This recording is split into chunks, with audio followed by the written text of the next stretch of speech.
السلام علیکم ورحمۃ اللہ وبرکاتہ۔ عزیز طلبہ کیسے ہیں؟ ہم نے پچھلے ویڈیو میں سبق نمبر 4 مکمل سبق کی وضاحت کر چکے ہیں، صفحہ 32 تک مکمل کر دیا۔ آج کی ویڈیو میں ہم انشاءاللہ مصنف کا تعارف اور صنف کا تعارف، سوال جواب اور ایک اقتباس اور اس کے دیے گئے سوال جواب دیکھیں گے انشاءاللہ۔ دیکھیے، آپ کتاب کھولیے، اپنی کتاب صفحہ 33، مصنف کا تعارف۔ پریم چند 13 جولائی 1880 کو بنارس کے ایک چھوٹے سے گاؤں لہمی میں ایک غریب گھرانے میں پیدا ہوئے۔ ان کے والد عجائب لال ڈاک خانے میں کلرک تھے۔ پریم چند کے والد نے ان کا نام دھن پت رائے رکھا، لیکن ان کے چچا انہیں نواب رائے کہہ کر پکارتے تھے۔ پریم چند 8 سال کی عمر میں تھے کہ ان کی ماں کا سایہ ان کے سر سے اٹھ گیا، یعنی ماں کا انتقال ہو گیا۔ جب باپ نے دوسری شادی کی تو وہ ماں کی محبت کو ترس گئے۔ آخر 1897 میں باپ کی شفقت سے بھی وہ ہمیشہ کے لیے محروم ہو گئے۔ گھر کی ذمہ داریوں اور معاشی پریشانیوں نے انہیں چاروں طرف سے آ گھیرا، لیکن ایسے ناموافق اور ناسازگار حالات میں بھی وہ نہ ہار نہیں مانے۔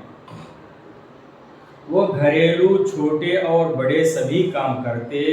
اس طرح انہوں نے تعلیم کا سلسلہ بھی جاری رکھا، کام بھی کرتے رہے گھر کا اور باہر کا، اور تعلیم ایجوکیشن کا بھی کنٹینیو رکھا۔ بعد کے دنوں میں پریم چند سرکاری اسکول میں مدرس ہو گئے، ٹیچر بن گئے۔ ملازمت کے دوران پریم چند نے حب الوطنی کے جذبے سے سرشار انگریزوں کی غلامی کے خلاف کئی کہانیاں لکھی، اور یہ تمام کہانیاں افسانوں کے مجموعے سوز وطن کے نام سے شائع ہوئیں۔ پریم چند کو مختصر افسانہ نگاری کا بادشاہ کہا جاتا ہے۔ ان کی سب سے بڑی خدمت مختصر افسانہ نگاری میں ایسی روایتوں کی بنیاد ہے جو دوسرے افسانہ نگاروں کے لیے مشعل راہ بنی، یعنی دوسروں کے لیے رہبری بنی۔ اس طرح اردو افسانے کے فن کو پریم چند نے استحکام بخشا، اور وہ اردو کے ایک بلند پائے افسانہ نگار مانے جاتے ہیں۔ پریم چند ترقی پسند تحریک کے حامی تھے۔ گاؤں اور دیہات میں بسنے والے امیروں اور غریبوں، کسانوں اور دیہاتوں کی منظرکشی انہیں ایک دوامی افسانہ نگار کی حیثیت عطا کرتی ہیں۔ ان کے مشہور ناولوں میں گودان اور افسانوں میں کفن کافی مشہور ہوئے۔ اردو ادب کا یہ مشہور افسانہ نگار 18 اکتوبر 1936 کو ہمیشہ کے لیے خاموش ہو گیا۔ مختصر افسانے کی تعریف۔ وہ تحریری قصہ جسے ایک نشست میں بیٹھ کر پڑھ لیا جائے، ایک بیٹھک میں پڑھ لیا جائے، مختصر افسانہ کہا جاتا ہے۔ عام طور پر یہ تسلیم شدہ کہ فکشن کی سب سے مختصر شکل ہے، جس میں قصہ، پلاٹ، کردار، نقطہ عروج، زمان و مکان کے ساتھ وحدت تاثر کا ہونا لازمی ہے۔ کامیاب افسانے میں واقعات کی پیشکش میں وحدت تاثر یا واقعاتی مرکز پر اتحاد کے بغیر اچھا افسانہ نہیں لکھا جا سکتا۔ یہ ساری چیزیں اچھے افسانے کی علامتیں ہیں، یہ ساری چیزیں ہونا ضروری ہیں۔ چلیے صفحہ پلٹیے، صفحہ نمبر 34۔ یہ کیجئے، سمجھنا، اظہار خیال کرنا۔ بیٹھئے، اپنے الفاظ میں اظہار خیال کیجئے، اس کو لکھنا نہیں ہے، آپ کو بولنے آ جانا چاہیے۔ ان کے جوابات۔ عید کی صبح گھروں اور محلوں میں کیسی چہل پہل ہوتی ہے؟ رمضان کی عید میں 30 روزے رمضان کے یا 29 روزے مکمل ہو گئے، دوسرے دن صبح میں محلوں میں کیسی چہل پہل ہوتی ہے صبح کے ٹائم پہ، یہ بولنا ہے۔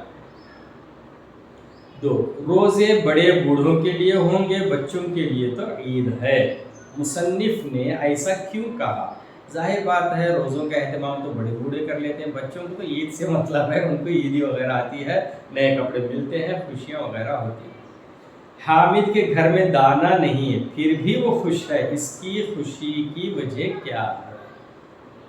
معلوم ہے نا جی، اس کے والد جو ہیں باہر گئے ہیں دوسرے ملک کو چیزیں لانے کے لیے، اور ان کی والدہ امی کے پاس گئی ہیں نعمتیں لانے کے لیے، یہ امید ہے، اس امید کے بھروسے جو ہے وہ خوش ہے دانی کی گود میں۔ بی پڑھیے سمجھ کر بولیے۔ الف سبق میں ذیل کے جملوں کی نشاندہی کیجیے اور بتلائیے کہ جملے کس نے کہا ہے، وہ آپ کا کام ہے، کریے۔ پھر اسی طریقے سے جو ہے بٹ بے ہے وہ بھی آپ کا کام ہے، آپ پڑھیے اور اس کا جواب آپ اپنا بولیے۔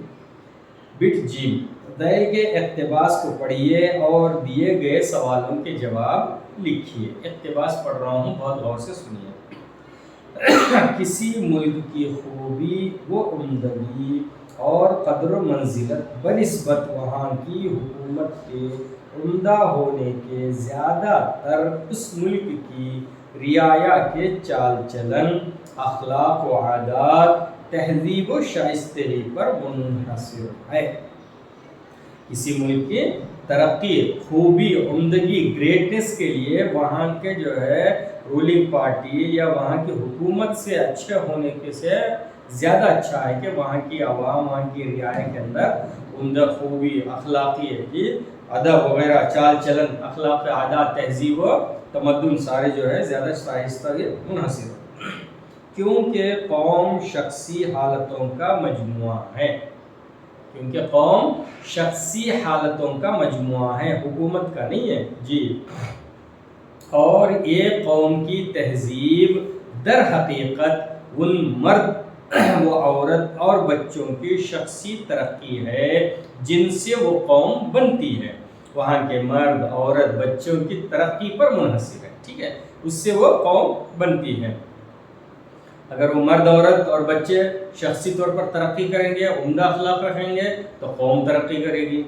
مستقل اور مضبوط آزادی، سچی عزت، اصلی ترقی شخصی چال چلن کے عمدہ ہونے پر منحصر ہے، اور وہی شخصی چال چلن قومی ترقی کا بڑا ضامن ہے۔ وہی شخصی چال چلن قومی ترقی کا بڑا ضامن ہے، یعنی ضمانت دیتا ہے، گارنٹی ہے اس میں۔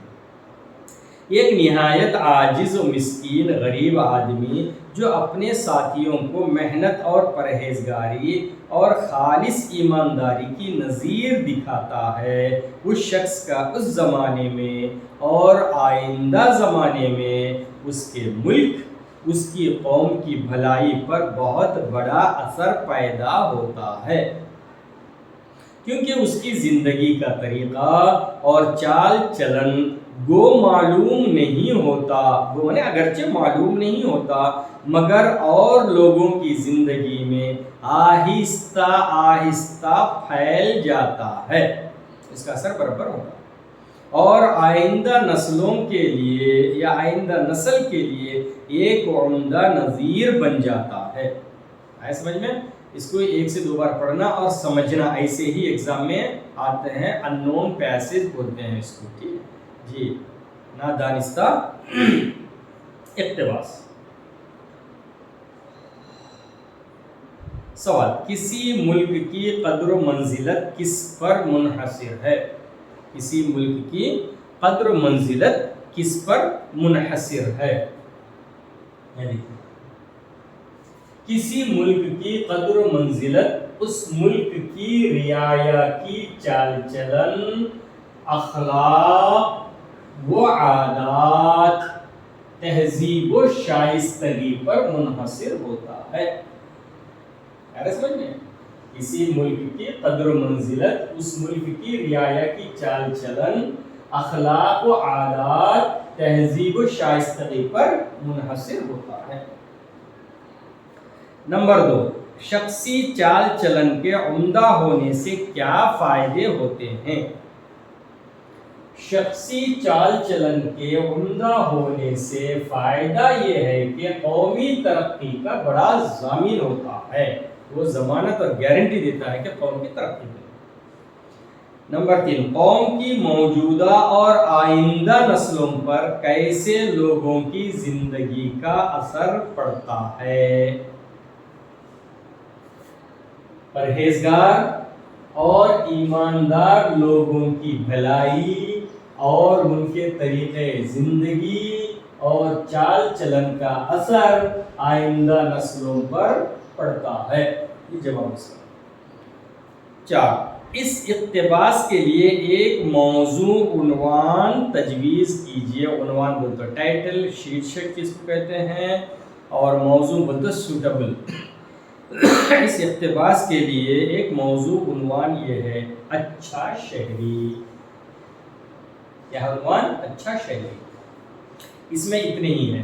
5واں سوال میں نے اس میں سے نکال کے دیا ہے، کیونکہ آئندہ کبھی ایگزام میں آیا سوالات آپ کے امتحان میں تو ایسے ہی آئے گا انشاءاللہ۔ جیسے 5واں سوال ہے، لفظ آہستہ آہستہ کی ضد لکھیے۔ لفظ آہستہ آہستہ کی ضد لکھنا۔ کیا ہے لفظ آہستہ آہستہ کی ضد؟ تیز تیز۔ کیا ہے؟ تیز تیز۔ چلیے اس کے بعد جو ہے بٹ دال سبق پڑھ کر دیے گئے سوالوں کے جواب لکھیے۔ پریم چند کے حالات زندگی سے ہمیں کیا سبق ملتا ہے؟ پریم چند کے افسانوں کے اہم موضوعات کیا ہیں؟ حامد کی دادی آمینہ کی فکر مندی کی وجہ کیا ہے؟ مصنف نے عید کی نماز کا منظر کیسے پیش کیا ہے؟ حامد نے ہارنے والے کے آنسو پوچھے کیسے؟ یہ جو ہے آنسر آپ کو مختصر سا آپ کی کلاس ورک میں کسی اور جگہ لکھیے۔ اس کے بعد بٹ 2 میں اظہار مافی الضمیر یا تخلیقی صلاحیت کا اظہار۔